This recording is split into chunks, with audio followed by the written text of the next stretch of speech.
I thought you were like, you're awesome, Castiel. Thank you. The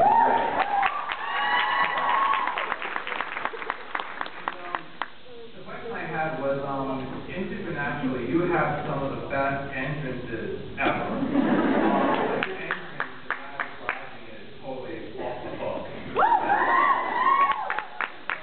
Could you talk to us about what shooting that scene was like and more stuff like that? Sure.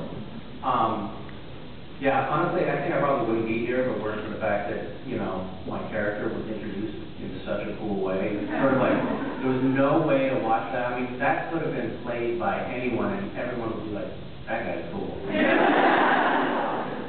Because, it just doesn't hurt to have, the whole room start shaking, everybody, the whole episode was about who is this person or being that saves Dean. First of all, you save the show, the lead on a show that everyone loves. That's a good move. And then, the doors blow open and sparks are flying everywhere, and you walk through it like cool as a cucumber. It sets things up nicely for my character, I think.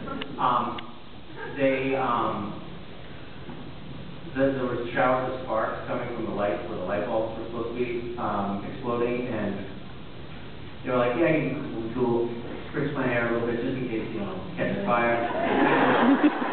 And so I walked through on that, and I had this idea in my head that I wanted to be very calm and as if nothing was fazing me at all. And literally I'm hearing on my scalp, these little things are coming down and totally singeing my head, on my scalp, burning me. So that was hard, not to react to. And then, I've been shot before, and what they do when you get shot is they put this, it's called a squib, they put this thing under your clothes, and then electronically detonate it from afar, and there's a little explosion. And it's actual, it's real gunpowder, and it really rips a hole in your shirt, and it's an explosion. And you have to be really careful, not to look down. If you look down when one's going off, you can blind yourself and stuff like that.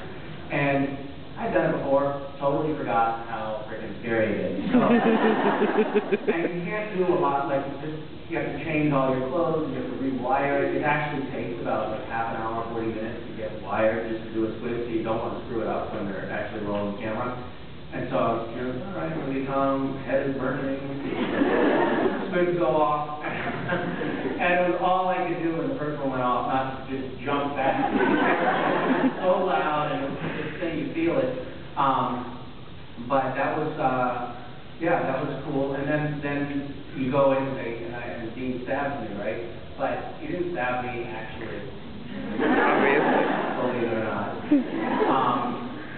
He was just holding the handle. There was no blade, and it went like that. And then in post-production, they add in a CGI blade. So as I pull it out, you see the blade, but really it was just me pulling the handle. So this actually pulled it. So I screwed that up a million times. Because I apparently made it look like the blade would have been just curving. So I've actually rewatched that scene, and watching, I can see the expression on my face. And all I'm thinking about is,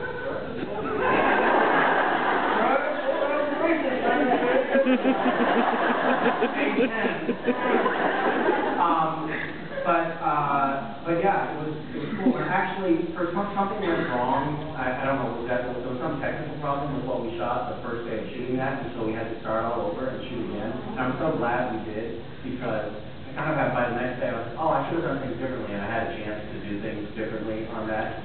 And then the other thing about my entrances is because for some reason I appear and disappear most of the time, although occasionally I seem to walk off. And the cool, the thing about that is they like to do this trick. They like to do this trick of they'll show Dean sitting on Hero 20.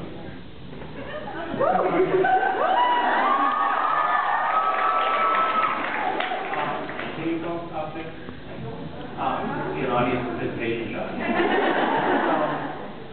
So, you can be Dean, and you're pointing to him. Okay, and so this is the camera shot, right? And the camera will go like this, and around. Hey!